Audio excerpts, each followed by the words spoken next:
Hey everyone, I hope you're doing well and staying safe during this time. If you're new here, welcome to the channel. Like I said, thank you so much for checking me out. If you haven't done so, please make sure to hit that subscribe button just right below the video. Cool, thank you so much. I really do appreciate it. And if you're returning, welcome back. Thanks again for your support. I truly do appreciate having you here. $1.735 trillion market cap, 10+% swing to the upside for the crypto market cap.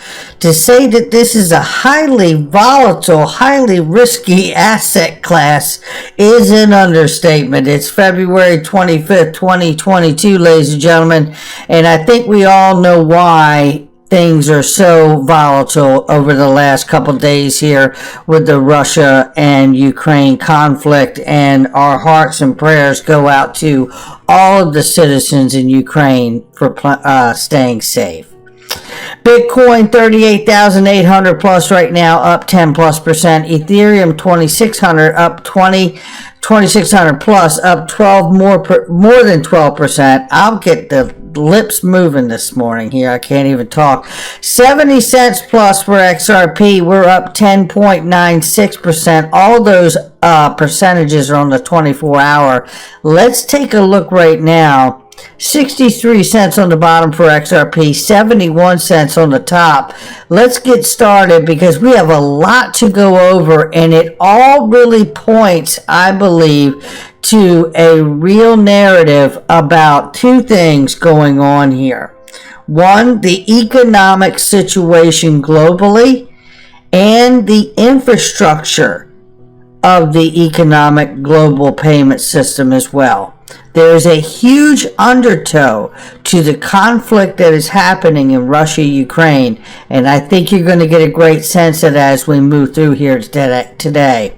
120 million XRP moved, never know why, but they do say here that the account was used, does appear to have a behavior pattern of the wallet that could suggest it's owned by an exchange or another platform that actively works with users and transactions. So we don't know, but that is a lot of XRP being moved at this time.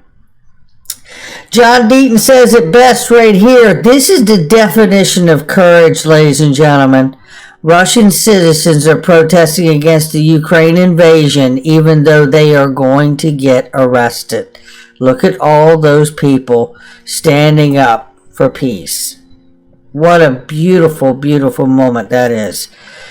Now, look, one person responds here. It's Maddie Greenspan, I believe it is, right? Yeah, Maddie Greenspan said, if a wealthy individual is concerned that their accounts may be frozen due to sanctions, they can simply hold their wealth in Bitcoin. Maddie's correct here. That is right, in a pseudonymous account, which doesn't necessarily guarantee your anonymity. It just is a wallet that's unidentified unless agencies start to come for that wallet address, right? So the reality here is, though, is that if you were doing that, yes, you have your own money and your own wealth in Bitcoin, but you also took that massive hit that we just looked at between yesterday and today.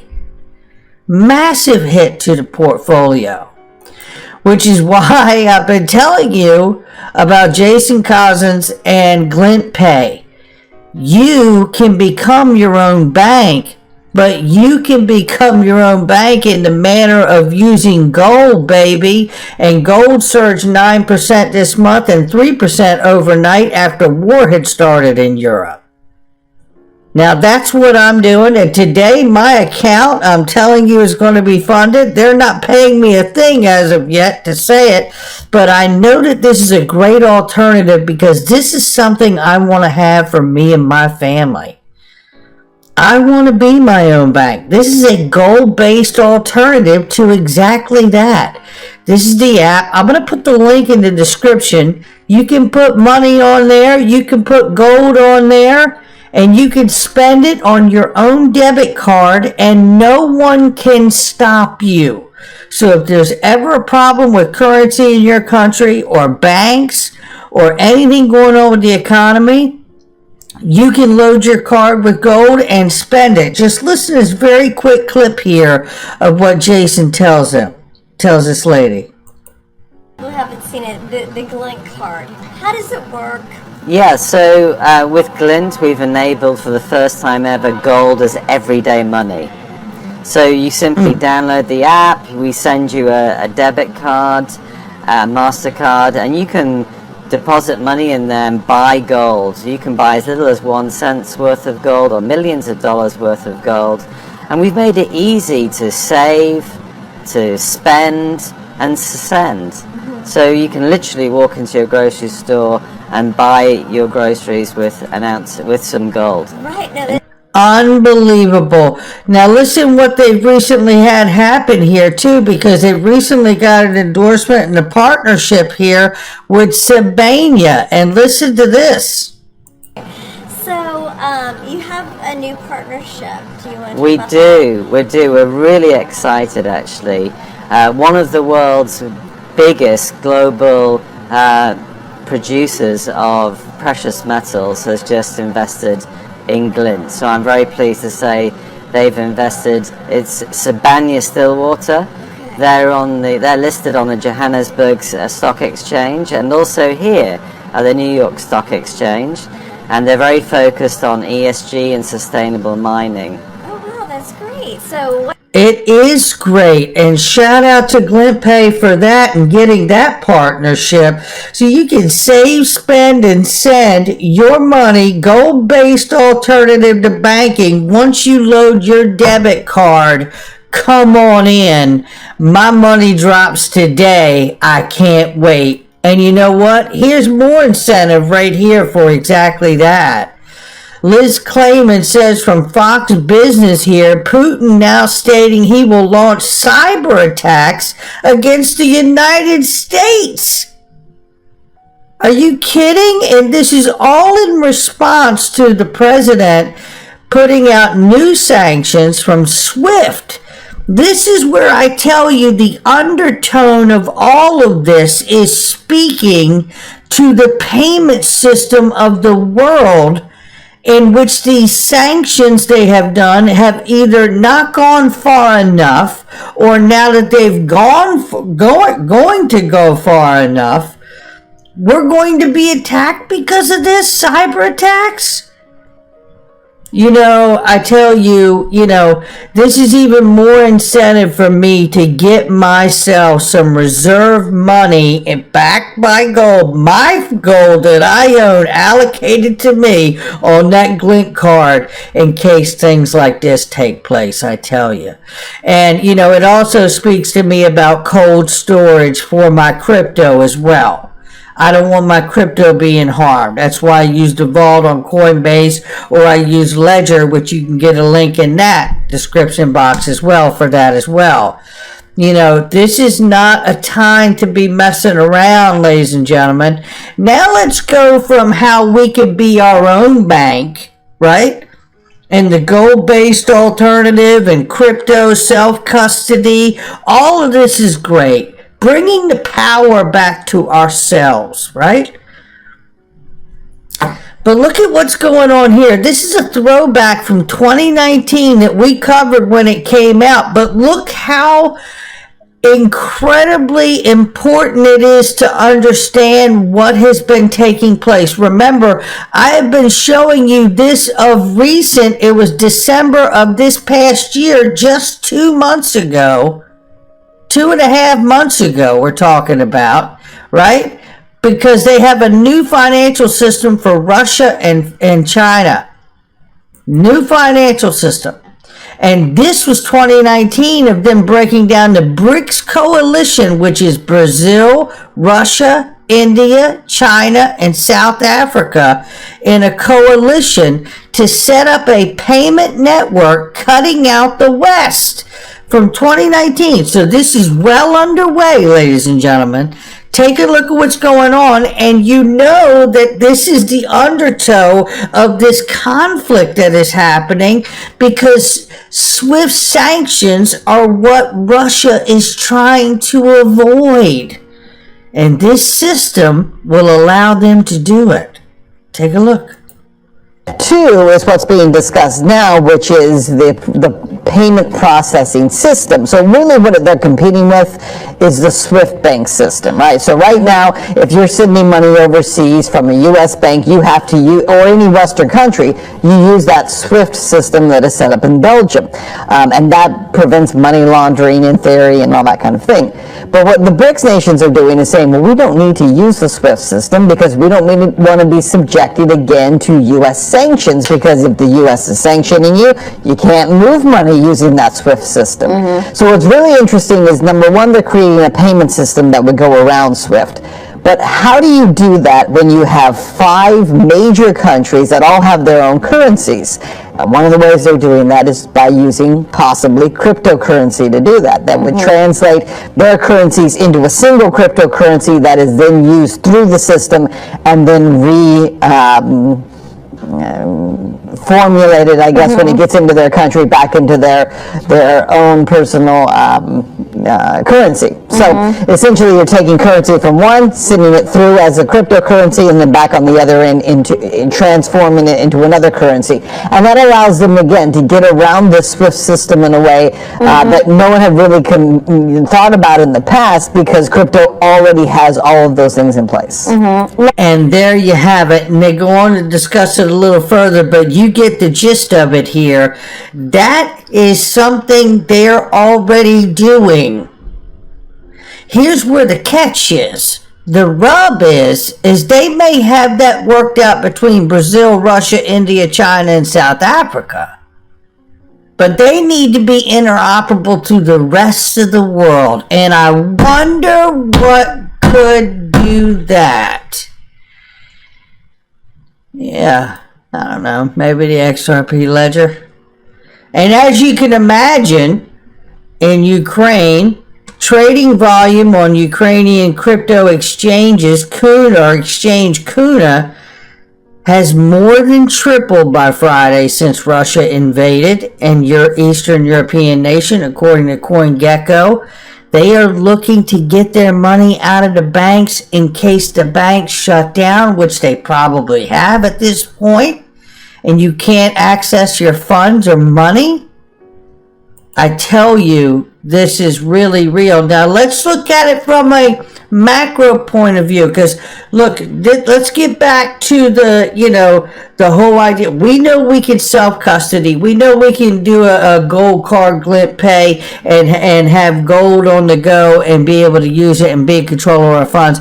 But let's look at the idea of the global system, because we've heard many times people talk about the distributed ledger technology, the XRP ledger XRP being backed by gold. I believe it'll be backed by gold and everything else.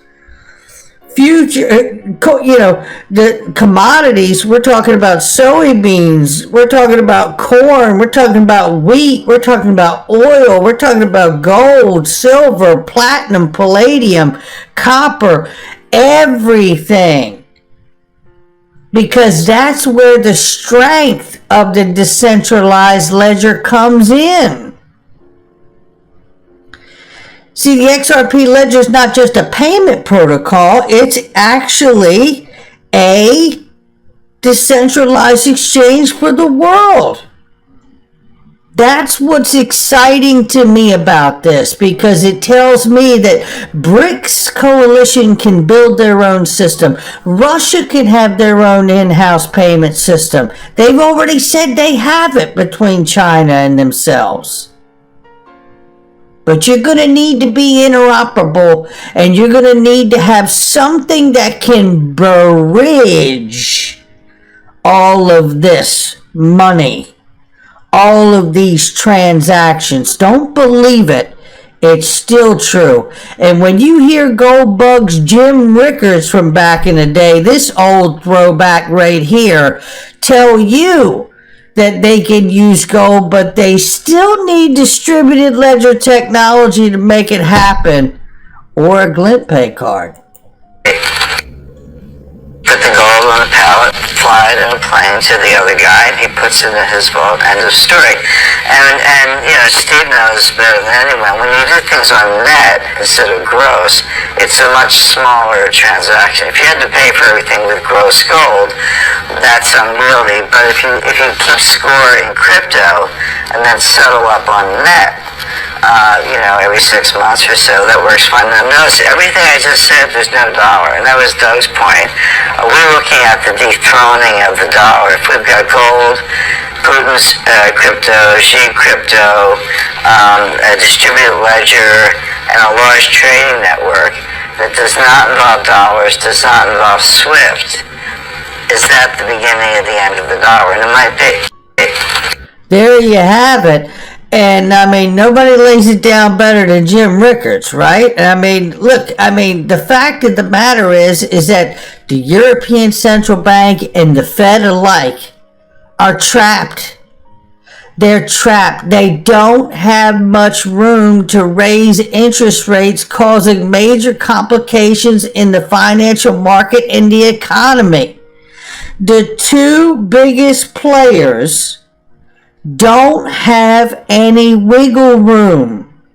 You know how we watch the Fed always kick the can down the road, or the ECB, right? Well, it's really coming to a place where we finally are finding the end of the road.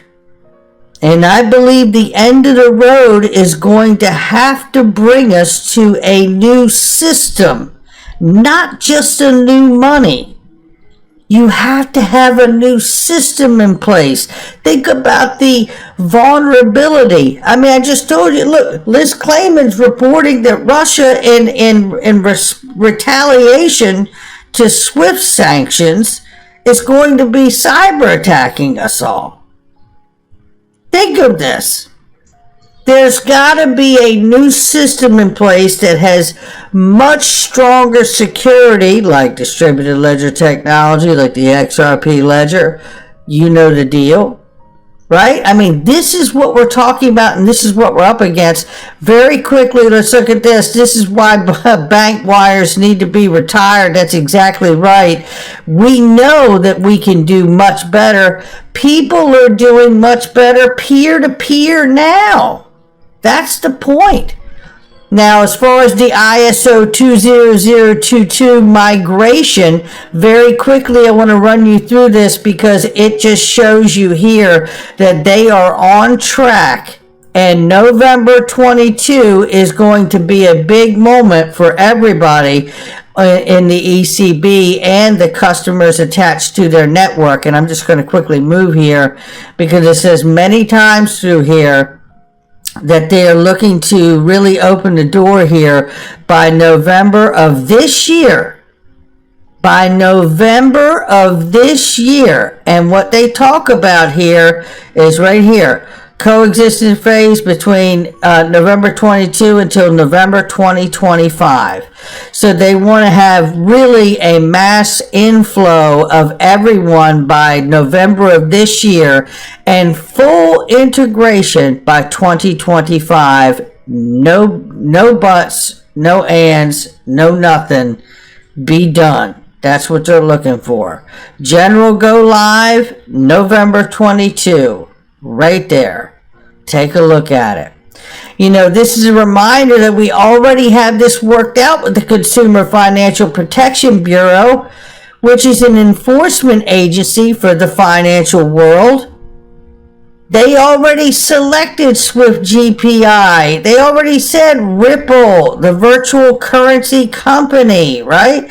And virtual currency XRP, which can be used to affect settlements of those transfers. This is about a new financial system because the old one that's used for sanctions isn't working. And the people who are getting sanctions placed on them, and countries are getting sanctions placed on them, they're building a new way around it. So this tells me we are absolutely moving towards a new financial system. It's my speculation, but remember Tony Valentino was a big person in this Twitter space, crypto Twitter world. He reminded us some time ago the new financial system is ready with XRP and gold at the center of it. This fusion of digital physical gold is what currencies will peg and value against.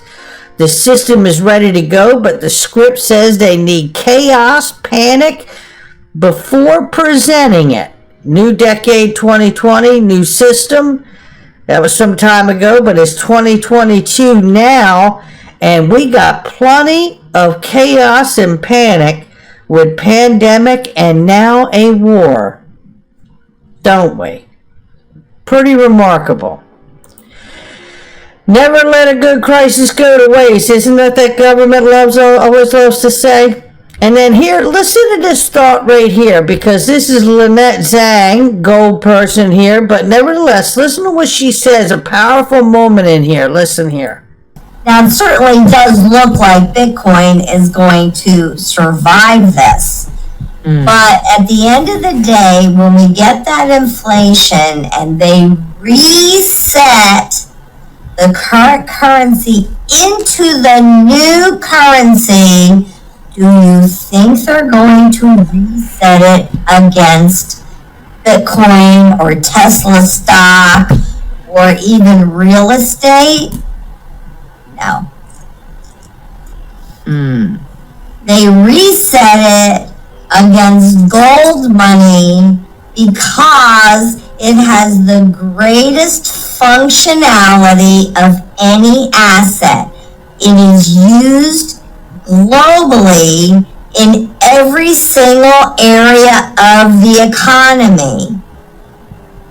And it's finite and it's indestructible. So we can account for pretty much all of the gold that has ever been mined.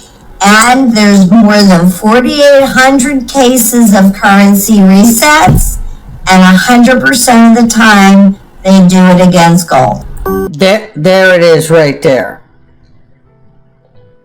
4,800 different cases of resets of currency throughout history. And what do we know? It's always been done against God's money. That's what we know. And I leave you with this very quickly here, because check this out. Remember this? Boom. Ross Lacow from the IMF says on stage with Brad Garlinghouse, if a country uses a digital currency as their native currency, then it could be used in the IMF SDR basket of currencies. Hashtag XRP from Bank XRP. Listen to this exchange. Most of you have heard it, but think about something when I get done here. You want to take one? Go for it. The first one's for you. IMF. Do you see IMF holding crypto assets in the future? I did not put that up there. Remember, I'm from the legal department. I'm supposed to be very conservative about these things. I don't want to go into great details about. Maybe I should take what the IMF is going to do. I think we stunned Ross in the silence with that one. For that to happen, okay, under the current legal framework, some country would have to use a crypto asset as its currency. Well, interestingly enough, right down here, shared by Bank XRP and Ripple, we're excited to announce our partnership with Republic of Palau to explore the country's first national digital currency using the XRP ledger. That may be just what we need, ladies and gentlemen. And interesting enough to that, we have to ask ourselves. I'm your guy. I will keep you posted. I'm your advocate. I'll be back on a daily basis, usually multiple times per day, with these videos to keep you updated with everything going on. So I hope you enjoyed the video. If you haven't done so, make sure to hit that subscribe button. Feel free to share any of my videos with your friends, family, social media, or anybody who may care to listen. Thanks so much for your continued support. I'm always here for you. I want to help you through this time. So thank you so much for continuing to choose me. Enjoy your day, stay safe, and I'll catch you again probably in a couple hours. Thanks, everybody. See you later.